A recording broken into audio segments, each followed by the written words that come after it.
Bonjour, chers auditeurs, chères auditrices. Nous sommes dans notre podcast Les Voix du changement avec Christian Guelrin. Alors, Christian Guelrin est le directeur général de l'école de design de Nantes, à Nantes Atlantique, depuis 1998. L'établissement est devenu une des références françaises et internationales en matière d'éducation au design et bien sûr à l'innovation. Il regroupe 1600 étudiants en France et possède plusieurs antennes à l'étranger, Shanghai, Delhi, Sao Paulo, Montréal, et voilà, et tutti quanti quanti. Donc voilà, Christian, dites-nous déjà bienvenue dans Les Voix du changement, dans ce podcast amener un autre regard sur les choses qu'on fait, amener un autre regard sur la vie. Votre avis est très intéressant et va intéresser vivement nos auditeurs et nos auditrices. Donc déjà, Christian, comment vous vous présenteriez-vous en dehors des aspects un peu officiels que j'ai énumérés? Écoutez, moi je dirige l'école de design depuis plus de 20 ans. Je ne viens pas du tout de l'univers ni du design ni de l'univers culturel. Je viens de l'univers financier, des écoles de commerce. Et pourquoi j'ai été passionné par le projet de l'école de design que l'on m'a confié, c'est parce que j'ai rencontré à l'école de design exactement l'école de management dont j'aurais rêvé pour moi. C'était l'école de management sur laquelle on s'occupait à la fois de technologie, à la fois de marketing, à la fois de philosophie, à la fois de sociologie, à la fois d'art plastique, d'art appliqué, et que tout ça était orienté vers la représentation de la façon dont on va vivre demain. Et au fond, je crois que j'ai fait une formation de management qui était orienté dans ce sens-là, ce que je n'ai pas trouvé d'ailleurs. D'accord. Vous n'avez pas trouvé Euh, la formation management qui était orientée comme non, vous? pas du tout. Euh, bon, c'est tout le problème des silos. Alors, en France, mais dans beaucoup de pays, c'est-à-dire que quand on fait de la technologie, on ne fait pas de finance. Quand on fait de la finance, on ne fait pas des humanités. Euh, alors qu'en fait, tout ça Ouais. Et n'a de quand on sens qu'à la fait, et quand condition on de fait le rentrer grand en oral, on n'est même résonance. pas formé au grand oral. Mais tout ça n'a de sens qu'à Ouais. la condition de rentrer en résonance et de se poser la question de comment on va vivre demain et comment on va vivre mieux demain. Mhm. Euh, et au fond, cette projection à laquelle Rabelais nous rappelle, c'est-à-dire science sans conscience n'est que ruine de l'âme, au fond, au niveau de l'éducation, on n'a pas intégré ça, me semble-t-il. Alors en France, mais dans beaucoup de pays du monde, hein. Mhm. C'est-à-dire comment à un moment donné, on s'occupe à la fois de ce qui serait de la technologie, à la fois de la science, à la fois des humanités, et que tout ça rentrerait, et à la fois de l'économie, Mhm. euh, et comment tout ça rentrerait en résonance pour se poser la question de savoir comment on va vivre mieux demain. Voilà Mhm. l'objectif, hein. Bon, Et alors, et j'ai comment trouvé, c'est né tout ça, Christian, si je peux vous appeler par votre prénom? Moi, c'est je vous Christine, en donc c'est prie. facile. Hmm. Comment est-ce que c'est né dans votre vie, finalement? C'était qui le petit Christian? À quoi il Ah rêvait? ben moi, moi, j'ai fait de la science économique un peu par hasard, mais quand on est un bon élève, on rentre en prépa, on ne se pose pas trop la question de savoir ce qu'on va faire, on rentre en prépa. Voilà, et puis On se pose pas la question. C'est-à-dire, vous-même, vous vous êtes pas posé la question, vous avez suivi la voie royale de la prépa. non, j'ai suivi la voie royale de la prépa, mais enfin, vous savez, à la fois c'est une grande opportunité et une grande, euh, et une sorte d'hérésie intellectuelle qui consiste à penser que des gens de 14, 15 ans, 16 ans euh, peuvent prédéterminer ce qu'ils veulent faire. C'est-à-dire que à la fois c'est très bien d'envoyer des enfants en troisième, en stage de 3 jours dans des entreprises, à la fois, sincèrement, quand on a un peu de recul de l'âge et de la maturité, on sait que à la fois c'est absurde et c'est une escroquerie intellectuelle parce que quand on a 13, 14 ans, 15 ans, demander aux mômes de se prédéterminer, sincèrement, c'est pas bien. Et d'un autre côté, je blâme pas ça parce que comment faire autrement? C'est-à-dire que Disons que vous avez bien donné et fait la distinction entre les mots demander aux mômes de se prédéterminer. En fait, je pense que si on les accompagnait à se prédéterminer, le mot serait plus approprié. Qu'en pensez-vous? oui, mais sauf que je ne sais pas quel âge vous avez, mais moi j'ai presque 60 ans maintenant. Eh ben, j'ai un an de moins. De demander à des gens de 13, 14, 15 ans de, au fond, prédéterminer ce qu'ils veulent faire, bon, ça me paraît ne pas être sérieux. Et voilà. Et moi, j'ai presque 60 ans et je ne sais toujours pas ce que je veux faire dans la vie, et tant mieux. Voilà, Donc, en fait, vous vous laissez voilà. l'opportunité C'est d'un compliqué. demain. Je suis pas en train de, je voudrais pas avoir l'air de blâmer quoi que ce soit dans cette affaire. C'est très compliqué. Mais bon, si je devais, avec le recul du temps, pour mes enfants à moi, vouloir quelque chose, je souhaiterais que jusqu'à l'âge de 21, 22 ans, on soit dans l'ordre de la culture générale au sens large. Alors, qu'est-ce que c'est que la culture générale? On peut le déterminer, mais qu'on soit dans l'appréhension de la culture générale et qu'on se détermine plus tard, plutôt que de devoir se terminer à 15-16 ans. Voilà. Mais ceci dit, tout ça est extrêmement compliqué et je donne pas de leçons sur cette affaire-là. Mais quand je vois, moi, ici, des stagiaires de 15-16 ans qui viennent qui viennent dans une certaine mesure se déterminer de ce qu'ils vont faire, bon, ça me paraît ni Comment vous sérieux. voyez comment vous mesurez leur motivation justement? Parce que vous avez bien un processus de sélection, j'imagine, pour une Ah grande oui, école alors comme nous, ça. quand les mômes arrivent à 18, 19 ans, 20 ans, c'est un peu une autre chose. Ils sont dans une Mm. projection professionnelle. Je parlais des enfants qu'on nous envoie en classe de troisième ou en classe de Oui. seconde. Mm. Hein, bon, où là, tout ça me paraît pas très, très sérieux, mais compliqué. C'est-à-dire que je suis d'une génération où euh, quand on était bon à l'école, on allait vers les filières générales et quand on n'était pas bon à l'école, on allait vers les filières professionnelles, ce qui est absolument, enfin, quand on prend deux pas de recul, Catastrophique. absolument criminel dans une certaine mesure. C'est C'est complètement épouvantable. criminel, mais je partage totalement Oui, votre avis. c'est épouvantable. Et d'un autre côté, je ne blâme pas parce que comment faire autrement, enfin, tout ça est compliqué. Hein. Voilà. Donc, moi, je gère des étudiants qui ont 18, 19, 20 ans, qu'ils aient qu'ils commencent à avoir des projections professionnelles, c'est la moindre des choses. Bon, ceci dit, nous vivons à une frontière en termes de civilisation de ce que sera la carrière professionnelle. Je suis d'une génération où nous apprenons un métier à 20 ans et nous allons pendant 30 ans, 40 ans aller sur les chemins de cette professionnalisation. Aujourd'hui, le monde change extrêmement vite.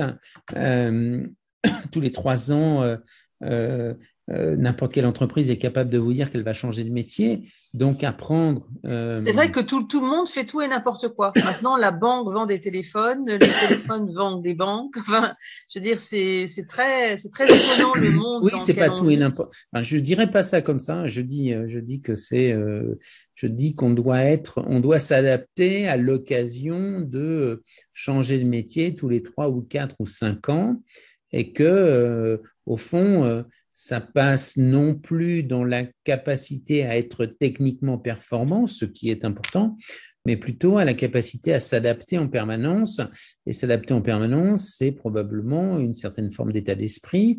Euh, et puis, euh, Une et puis, la curiosité. culture générale n'a jamais été aussi. Alors, qu'est-ce que ça veut dire culture générale? On pourrait parler pendant des heures. Mais à un moment donné, on va dire la capacité à s'adapter à d'autres cultures me paraît essentielle. C'est pour ça que vous avez cette ouverture sur le monde aussi avec votre école. C'est Alors, remarquable. bon, en ce qui concerne l'école de design, en fait, le projet est simple. Le projet, si on simplifie, on schématise, le projet, il est sur 5 ans d'études. Les 3 premières années sont des années techniques, on apprend un métier parce que je pense qu'il faut apprendre un métier. Et le métier de designer, c'est un métier de représentation, c'est-à-dire comment on va représenter le monde demain. Et la vertu du designer, c'est cette capacité à représenter, alors à dessiner, à donner forme, enfin on peut… parce que donner forme ou représenter la façon dont on va vivre demain, c'est lui donner réalité. Et parce qu'on lui donne réalité, on lui donne acceptabilité. Alors c'est extrêmement simple, c'est-à-dire c'est de prendre des projets sur lesquels, je vais vous donner un exemple très simple, compagnie d'assurance vient nous voir, une compagnie d'assurance nous dit, écoutez, moi, je fais des assurances de voiture. Les assurances de voiture, demain, on se pose la question de savoir si ça existe parce que les voitures seront téléguidées. Il n'y aura pas de chauffeur et si ça se trouve, il n'y aura plus d'accident. Dites-moi ce que je vais faire demain, quoi. Bon, moi, je suis une compagnie d'assurance. Dites-moi ce que je vais faire demain si je ne vends plus d'assurance de voiture. Bon. Et en fait, la vertu du designer, c'est de représenter qu'est-ce qu'une compagnie d'assurance pourrait faire demain si d'aventure elle ne vend plus d'assurance de voiture. Et le fait de représenter, de dessiner donne réalité à quelque chose qui n'existe pas, puisqu'on ne sait pas bien ce qui va se passer, ni dans l'entreprise, ni la société autour se représente ce qu'on va faire. Donc le métier de designer, c'est un métier de représentation. On dessine, je schématise, on dessine, on donne réalité, on donne objectivité, on donne acceptabilité à un monde dans lequel on va vivre demain. Et d'autre part, le métier de designer, c'est de spéculer sur la façon dont on va vivre demain dans absolument tous les domaines. On a ici, je vais vous donner un exemple très simple. Ici, on a un lab qui s'appelle Food Lab. On travaille sur qu'est-ce qu'on va manger demain. D'accord. Alors, c'est intéressant parce qu'il y a 10 ans, oui. personne ne spéculait sur le food design, c'est-à-dire que le design, c'était des belles tables, des belles chaises et des belles lampes. Bon, voilà. Aujourd'hui, on se pose la question de qu'est-ce qu'on va manger demain.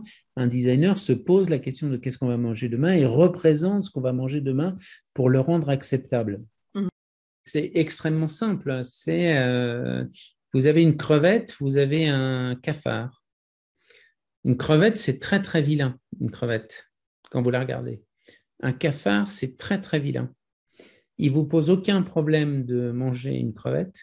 Il vous pose tous les problèmes du monde de manger un cafard. Bon. Alors, si demain, pour nourrir 7, 8 milliards, 9, 10 milliards, 12 millions d'habitants, 12 milliards d'habitants, on est obligé de manger des cafards, eh bien, il faudra se poser la question de la représentation des cafards ou de la représentation des insectes ou de la représentation de tout un tas de choses pour qu'on nourrisse la… Ils mangent bien des cigales grillées aux États-Unis.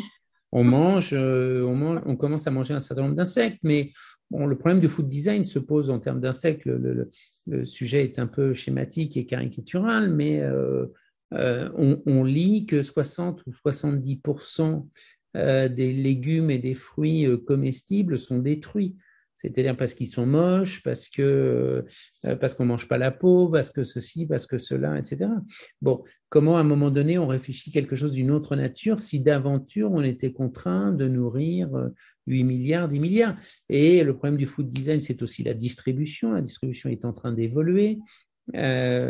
Circuits courts, circuits longs, les plateformes d'achat centralisées, oui, non.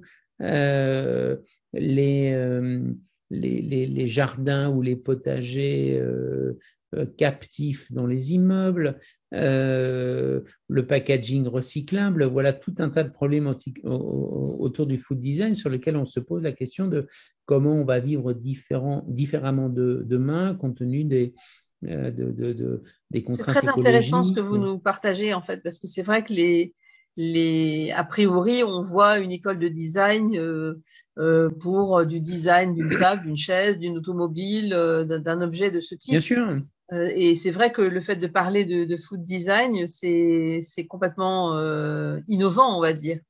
Je ne sais pas si c'est innovant dans le sens où je pense que ça existait avant, mais la culture française, on est dans une définition du design qui est très liée aux arts appliqués, c'est-à-dire les belles tables, les belles chaises et les belles lampes, et puis quelques secteurs industriels un peu privilégiés qui seraient l'automobile ou les arts de la table. Et là, on est dans l'héritage des arts appliqués, c'est-à-dire les tameries, ou le travail de la céramique ou des choses comme ça. Bon, alors, à la fois, c'est ça, il y a incontestablement le design, ça traite de ça, mais ça traite en fait de tout ce qui serait de l'ordre d'une représentation de la façon dont on va vivre demain et de la définition des usages de demain. C'est ça le design, donc c'est beaucoup, beaucoup plus large. Donc ça traite de tous les secteurs d'activité. Euh, on a parlé du food, mais un des gros enjeux, évidemment, demain, ça va être les transitions écologiques.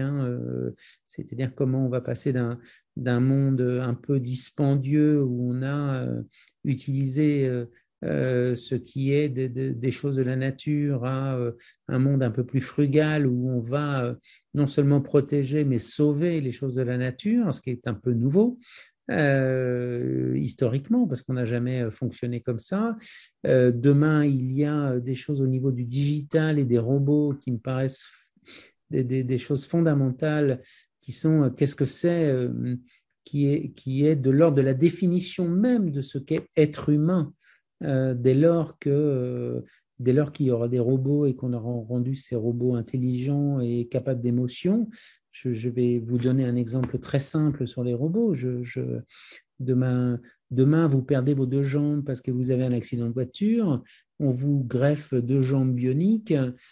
Aujourd'hui, la technologie est là, et si ces deux jambes bioniques vous permettent de courir plus vite qu'Usain Bolt, est-ce que vous êtes encore humain? Voilà une question qui se pose aux designers. Elle ne se pose pas aux ingénieurs et la technologie parce que la technologie et les ingénieurs vont avoir en tête ce qui est de l'ordre de la performance technologique. Évidemment, et que si les ingénieurs peuvent doter ces deux jambes de performances extraordinaires, y compris de courir plus vite qu'Usain Bolt, les ingénieurs le feront, et parce que c'est leur métier, la question qui est posée, c'est en quoi cette affaire-là nous rapproche ou nous éloigne d'une certaine forme d'humanité. Voilà des questions qui se posent à nous, et ces questions sont des questions de designer, c'est-à-dire comment je suis au fond en capacité de ramener un peu d'humanité dans ce qui serait de la performance technologique ou dans la performance économique, si d'aventure il y avait des gens qui achetaient ces jambes bioniques, quoi. Bien sûr, ouais. Voilà. J'imagine qu'on vous demande de travailler sur ce type de design. Mais bien sûr, toujours. C'est-à-dire que on est confronté à toutes ces problématiques, c'est-à-dire qu'est-ce que c'est. Alors aujourd'hui, on est un peu dans un moment un peu privilégié parce qu'il y a telle transformation radicale des contextes qui nous interroge. Alors l'écologie nous interroge, c'est-à-dire qu'on est en train d'apprendre que si ça se trouve, la planète n'existe plus dans 100 ans, quoi. Bon, enfin, je schématise là aussi, mais c'est quand même une problématique un peu nouvelle parce que 100 ans, moi, je ne suis pas vraiment concerné à titre personnel parce que je serais mort avant. Par contre, mes enfants sont concernés directement par cette affaire. Donc, oui, mais c'est pour ça, par rapport à tous ces projets, toutes ces demandes, ces évolutions, comment vous voyez justement ce monde d'après, quoi. Parce qu'en fait, on est vraiment là-dedans. En ce moment, on se pose tous des questions sur à quelle sauce on va être mangé, en fait. Oui, enfin, alors, je ne pense pas que la problématique elle soit nouvelle. C'est-à-dire, je pense que toutes non, les elle n'est pas nouvelle, mais générations. elle est devenue beaucoup plus présente. Alors, il y a quelque chose autour du réchauffement climatique aujourd'hui qui est dans l'ordre d'une génération qui est très, très proche de nous. Ça me paraît important. C'est-à-dire que alors, d'un autre côté, il faut rester très modeste par rapport à ça, puis très lucide. La fin de l'humanité est quelque chose qu'on nous prédit depuis Nostradamus, quand même. C'est pas nouveau, quand même. Non, c'est Donc, pas nouveau, voilà. non, bien sûr. Donc, Non, mais ce qui est bon. intéressant, c'est comment vous voyez, vous, les choses. Il faut le voir avec, enfin, il faut le voir avec un peu d'optimisme et un peu Enfin, sinon, on se tire une balle tout de suite. Hein, donc, voilà. Donc, il faut le voir avec un peu d'optimisme. Ouais. C'est-à-dire, la question qui nous est posée, c'est comment on va vivre différemment demain et plus heureux qu'aujourd'hui. Moi, je ne suis pas sûr que ce soit une problématique très actuelle. Bon, je dis simplement que probablement il y a un moment un peu charnière où on est en train de découvrir que l'expérience que la science va résoudre tous les problèmes est un peu écornée, parce que la science est allée tellement loin qu'elle nous prédit des choses dont on n'a pas envie. Enfin,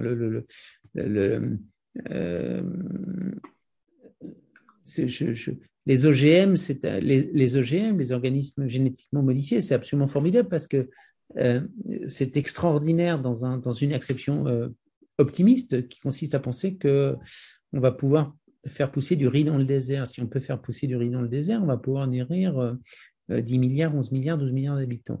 Sauf qu'au même moment, c'est peut-être, je n'ai pas d'injonction politique ou d'avis politique dans mon propos, enfin, quand je vous parle, peut-être que c'est la fin de la biodiversité, auquel cas c'est dans une certaine mesure la fin de la vie et la fin de l'humanité. Mais il en est la même chose du décryptage du génome. Le décryptage du génome, c'est absolument formidable. C'est-à-dire qu'on est allé tellement loin dans cette affaire qu'on est en capacité de décrypter avant même que les gens naissent qu'ils vont avoir un cancer à 30 ans, à 40 ans, à 50 ans. Enfin, là encore, je schématise le propos. Et à la fois, c'est terrifiant.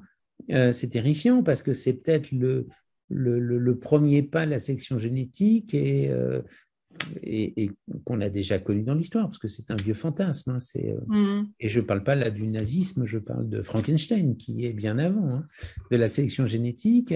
Et au fond, la fin de l'humanité, c'est-à-dire, et de l'eugénisme, et donc la fin de l'humanité. Et donc aujourd'hui, on est sur des moments où effectivement la science est allée tellement loin, le capitalisme a ses limites. Je ne suis pas en train de dire qu'il faut détruire le capitalisme, je ne suis pas... voilà.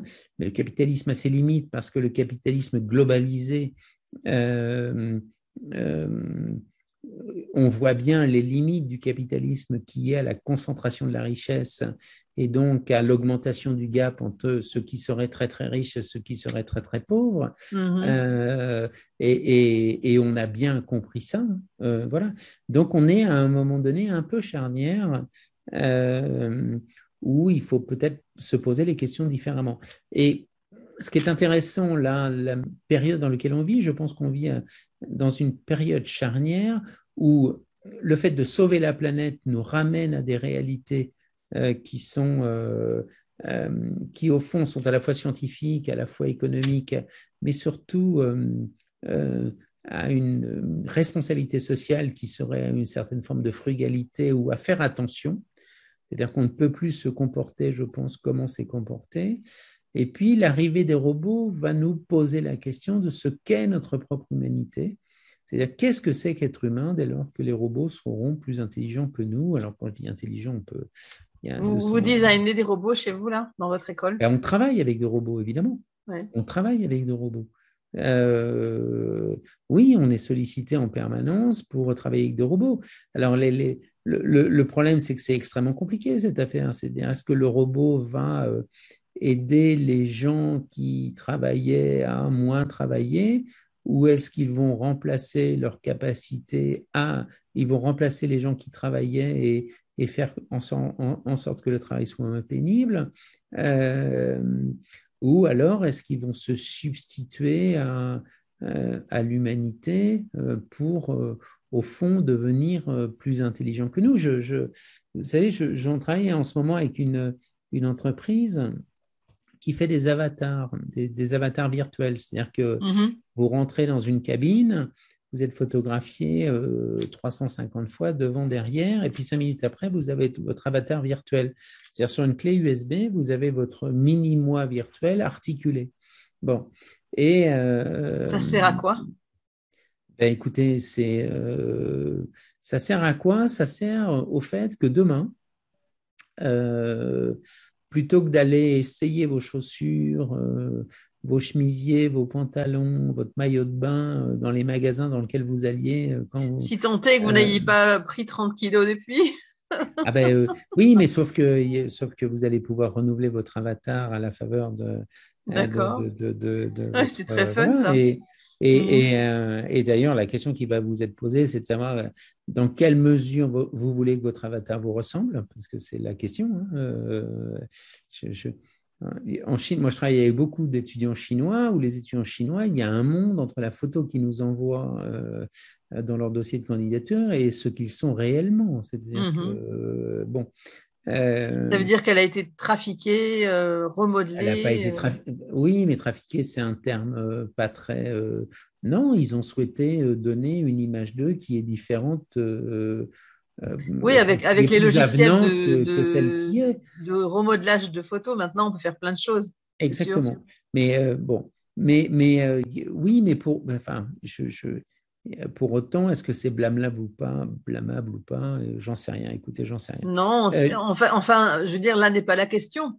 est-ce que c'est pas la même chose Oui, est-ce que c'est pas la même chose que finalement cette espérance euh, que nous avons tous, qui est que nous voudrions ressembler à quelqu'un d'autre dès lors que nous nous mettons une pommade, je sais pas quoi, L'Oréal le matin. Enfin, je veux dire, c'est à peu près du même acabit. Donc, il faut pas. La chose n'est pas blâmable au fond du compte, hein, au bout du compte. non, mais C'est-à-dire l'idée, c'est pas que de blâmer qui que ce soit ou quoi que ce soit, c'est de voir en quoi ça va apporter un changement, lequel et dans quel but. Voilà, je, je, c'est. Attention, parce que euh, là, la lumière, elle revient. Je vous revois en ombre chinoise, là. non, non, mais bien sûr, mais le jour où on se met une pommade hydratante sur la peau, c'est dans une certaine mesure pour donner une autre image de ce que l'on est vraiment. Euh, et c'est le patron de L'Oréal il y a quelques années qui disait, moi, je ne vends pas des produits de beauté, je vends de l'espoir. Et il avait raison. Bon, voilà. Bon, et pour revenir à cette histoire d'avatar, parce que c'était le sujet, demain, c'est votre avatar virtuel qui ira acheter vos vêtements dans des magasins, dans des plateformes virtuelles, évidemment. C'est-à-dire que c'est plus vous qui irez directement, vous enverrez votre avatar qui a toutes vos dimensions, mensurations, etc. Et vous direz, bah, écoute, va essayer pour moi des vêtements. Euh, et votre avatar essaiera des vêtements, vous enverra ce qui vous plaît, ce qui ne vous plaît pas, et puis vous serez livré demain matin des vêtements que vous aurez choisis avec votre avatar. Mhm. Alors pire que ça, c'est que votre avatar, évidemment, vous aurez la tentation de le rendre intelligent. Donc vous l'aurez rendu intelligent en disant, est-ce que tu peux mémoriser l'ensemble des chemises, des pantalons, des chaussures, tout ce que tu veux que j'ai dans mon placard. Et moyennant quoi, quand vous lui direz je veux 3 chemises blanches, il reviendra avec une noire, une verte, une blanche, parce qu'il trouvera que des chemises blanches, vous en avez trop. C'est comme ça qu'on va vivre demain. Alors on peut le déplorer. Alors ce qui est important dans ce que je dis, c'est que votre avatar, si c'est ça, votre avatar aura appris le pouvoir sur vous, évidemment, puisqu'il revient. Et d'un autre côté, quand C'est je la dis ça, machine qui va prendre le pouvoir sur l'homme. Voilà. Mhm. écoutez, sincèrement, je pense que la question aujourd'hui n'est pas de blâmer cette affaire-là. La question est comment on va vivre avec ça, parce que c'est C'est comme ça. ça que ça va se Mais passer. comment on vit déjà avec ce qu'on vit en ce moment? Je veux Exactement, dire, exactement. c'est ça. Comment chaque nation a traité la pandémie. Voilà, il ne s'agit pas de dire c'est bien, c'est mal, mais c'est comment on vit avec. Effectivement, là, je vous rejoins complètement. Et, et, le, le- et je pense que et je pense que c'est pas une affaire de technologie ou de technologie, parce que finalement la technologie ira aussi loin toujours qu'elle peut aller. Euh, Ce n'est pas une affaire de marketing, parce que là on est dans la définition dont on va vivre demain différemment, et que je pense que le marketing est incompétent sur le sujet. Euh, je pense que c'est une affaire de qu'est-ce qu'on veut pour nous, pour demain. Voilà. Et ce sera compliqué. C'est pour ça qu'il faut des designers, à mon avis, c'est-à-dire en fait faire cette sorte Ah ouais, donc les designers ont un peu le pouvoir de changer les choses, ou le spectre en Alors, tout cas, non, n'est-ce pas? pouvoir, non, responsabilité. Responsabilité, Oui, oui, c'est ça, pouvoir, c'est c'est ça. pas. Et vous en avez quelques-uns, j'imagine, qui sortent chaque année de votre école avec des idées bien précises sur ce qu'ils vont faire et comment ils vont Et faire. on a évidemment toute une génération de designers qui sont en train de travailler sur l'économie circulaire, sur les nouveaux matériaux, sur tout un tas de choses comme ça. D'autres sont confrontés enfin, y compris ceux qui rentreraient dans une industrie, sont confrontés à la problématique de l'émergence de la conscience écologique du marché. C'est-à-dire qu'on vous avez à un moment donné des gens qui se posent la question de savoir comment on va consommer différemment. Donc l'ensemble des designers sont confrontés à cette problématique. Vous en avez qui ont la possibilité d'être engagés politiquement, qui ont le pouvoir politiquement de l'être. Et puis, quand vous avez un designer qui rentre chez Renault, par exemple, en fait, il fait ce que demande Renault, mais Renault est confronté à une problématique de comment je passe dans les 20 ans du moteur thermique au moteur électrique, si tant est que ce soit vertueux, puisqu'on est en train de tous se poser la question de savoir, parce que le problème de la conscience écologique, c'est qu'elle est à géométrie variable, c'est-à-dire qu'on a bien compris que le nucléaire, le machin, le truc, etc., mais on a aussi compris que les choses ne sont pas simples, elles ne sont pas binaires, quoi. Donc, Non, elles ne sont voilà, pas binaires du tout, elles sont simples pour personne et il y a vraiment une et voilà, différence. c'est-à-dire que Ouais. le discours des années 70-80 sur le nucléaire, y compris chez les Verts allemands pour les Européens, les Verts allemands sont en train de dire peut-être que le nucléaire, c'était mieux que le charbon, quoi. Hein, donc, voilà. Bon, bref. Et alors Et je ne suis justement, pas en train de donner de leçons. Hein, il y a d'autres écoles de design, j'imagine, avec lesquelles vous êtes en contact, donc dans différents pays. Est-ce qu'il y a un dénominateur commun que vous partagez, quelque chose de vraiment commun? Ouais, je pense qu'on a une conscience du fait que, vous savez, il y a une phrase du recteur qui est une rectrice, je ne sais pas si on dit une rectrice, mais enfin bon, recteur femme de l'université de Copenhague qui disait les entreprises du 19e et du 20e siècle se posent la question de ce qui est technologiquement possible et économiquement profitable. Technologiquement possible, économiquement profitable. Les entreprises du 21e siècle se posent la question de ce qui fait sens. Voilà. Ben, je pense qu'on partage ça dans les écoles de design. C'est-à-dire, à un moment donné, Qu'est-ce qui je fait crois qu'on sens? est aux confins de la technologie, il faut que les produits se vendent. Donc, évidemment, on est dans une discipline qui est économique. On est dans une discipline de représentation de la technologie. Et la question, c'est qu'est-ce qui fait sens? Peut-être qu'on est dans une logique de rapprocher ce qui serait de l'ordre des humanités et de ce qui fait sens pour demain dans une sorte de conciliation, réconciliation entre la Et vous technologie, avez déjà eu, vous, l'économie, etc. par rapport à certains projets, à trancher vraiment en disant non, on ne fera pas ça?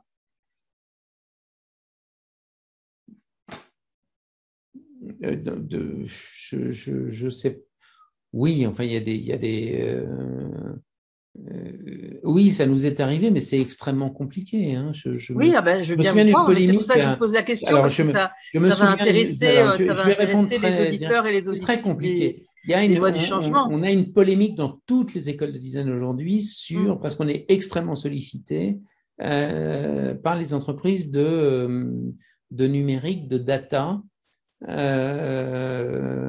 et en particulier de reconnaissance faciale. Bon. Ok. Et vous avez deux choses dans cette affaire-là, et je ne sais pas répondre à cette question. Parce que la reconnaissance faciale, pour moi, à titre personnel, c'est terrifiant. D'un autre côté, vous avez deux choix. Vous n'y êtes pas, ou vous y êtes avec votre conscience et vous essayez de faire en sorte que ce soit moins pire que ce que ce serait si d'aventure vous n'y étiez pas. Bon. Bah, disons que les écrans, enfin la communication via un écran à travers la pandémie qu'on est en train de vivre encore a facilité ces questions. Hein. Enfin, je veux dire, globalement, oui, elles étaient je crois déjà en que germe. l'action de Zoom ou WebEx ou toutes ces entreprises de communication à distance et ont même émergé des entreprises dont l'objectif est justement la reconnaissance faciale. Oui, mais ce n'est pas les entreprises, c'est la société. La C'est société, ça oui. le truc. C'est pas.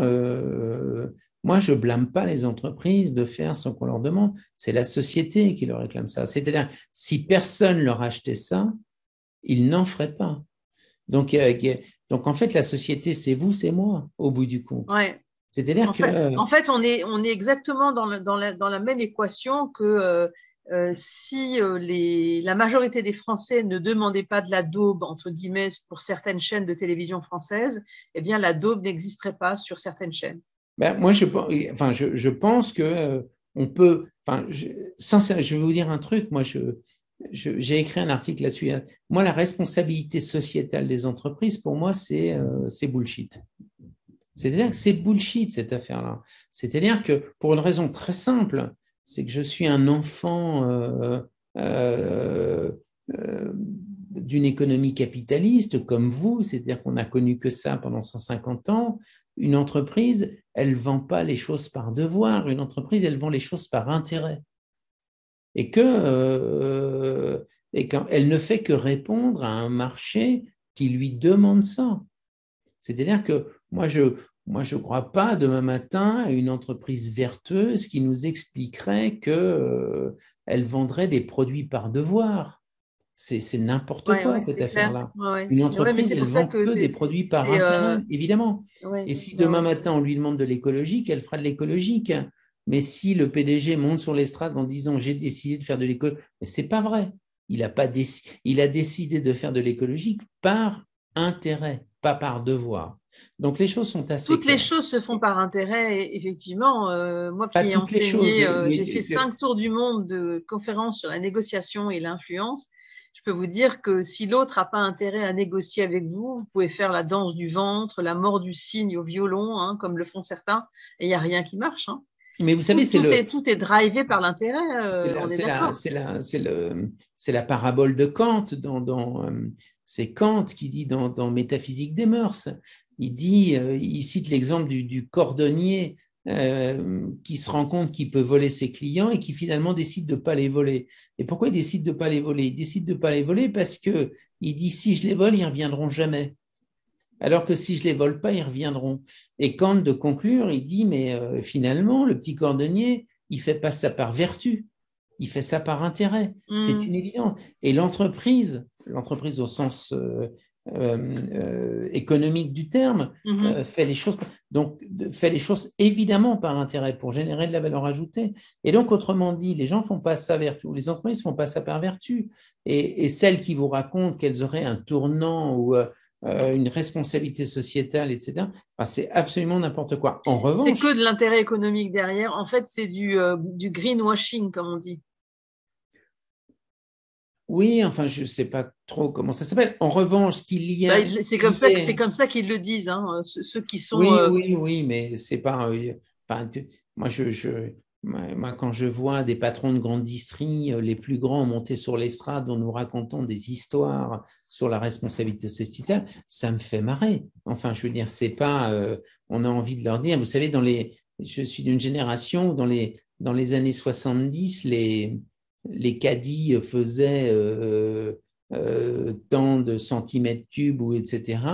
Et puis, économie triomphante et consommation triomphante, ils ont doublé la capacité de leur caddie. Bon, eh ben, je ne pense pas que le patron de la grande distrie en question, il diminue son caddie par 2 au nom de la frugalité. Évidemment qu'il ne le fera pas. Non. Évidemment qu'il Et le alors fera. vous, Christian, qu'est-ce que vous avez comme rêve pour votre école finalement? De quoi vous rêvez pour demain?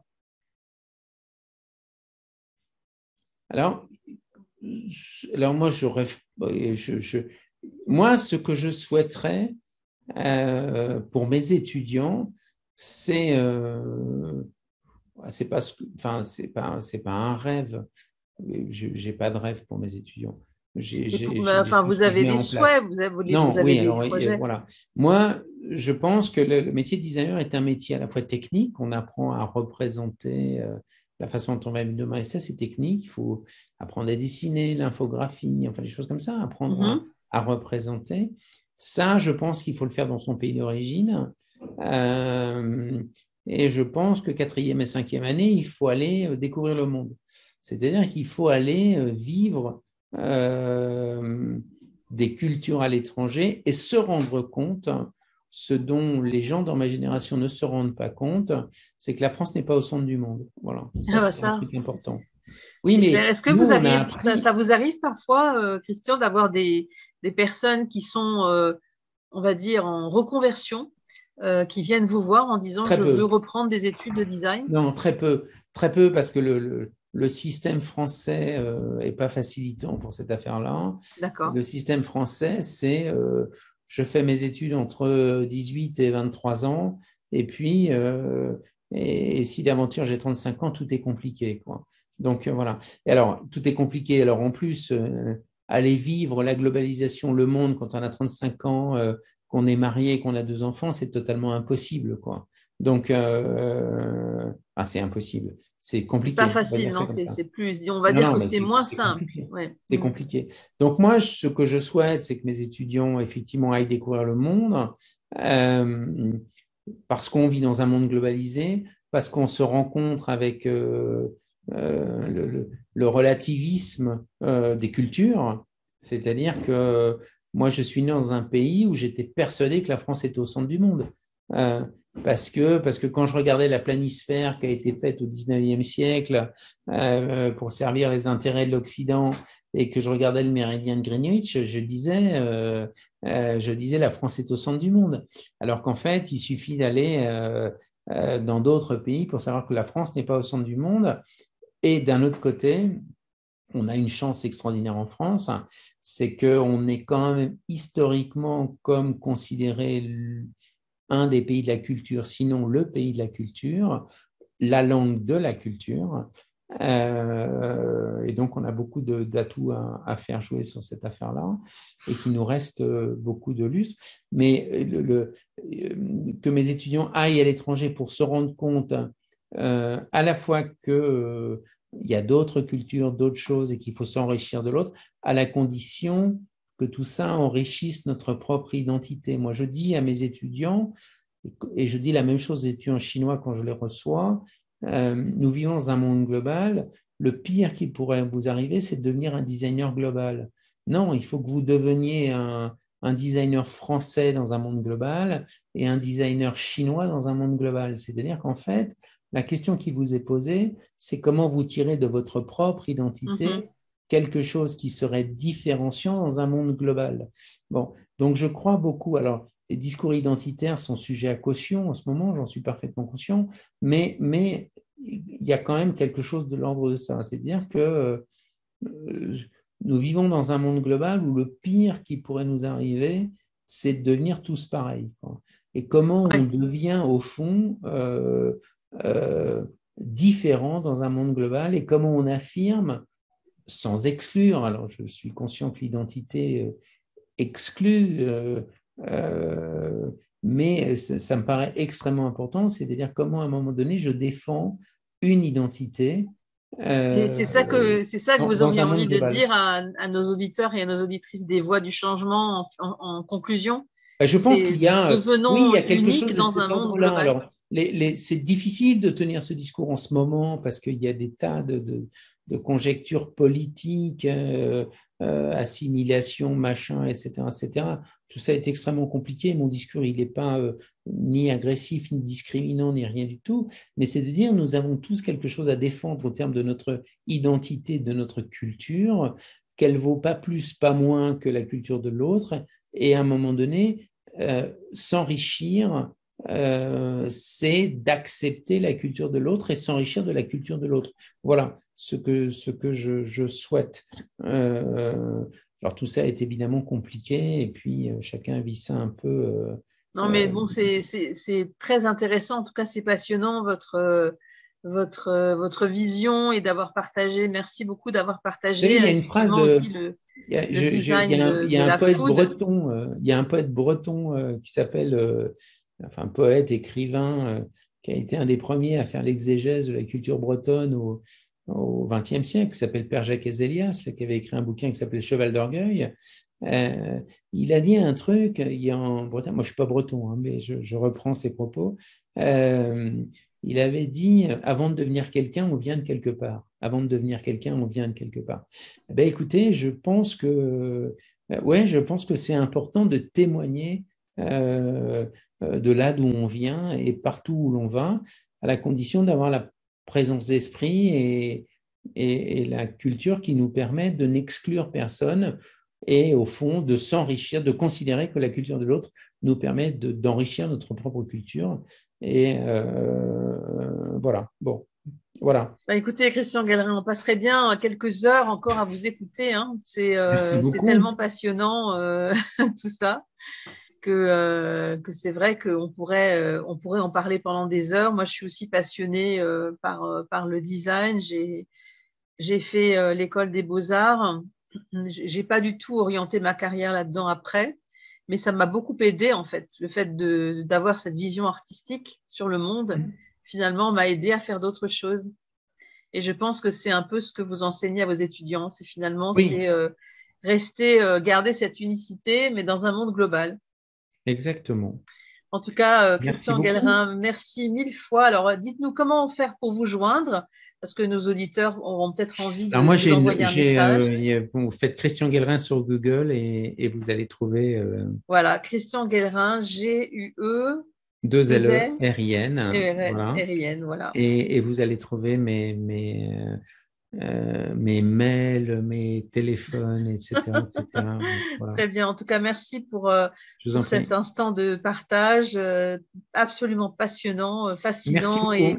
et qui nous projette finalement vers un autre monde qui sera certainement meilleur, on va dire. Hein, on va croire qu'il sera Bon, meilleur que celui on d'aujourd'hui. va essayer de faire en sorte que, enfin, c'est la moindre des choses c'est la moindre de notre responsabilité de faire en sorte de Exactement, projeter sur le fait exactement. qu'ils En soient tout cas, meilleurs. merci Voilà. mille fois. Merci Merci. beaucoup. Merci. Au revoir. Au revoir.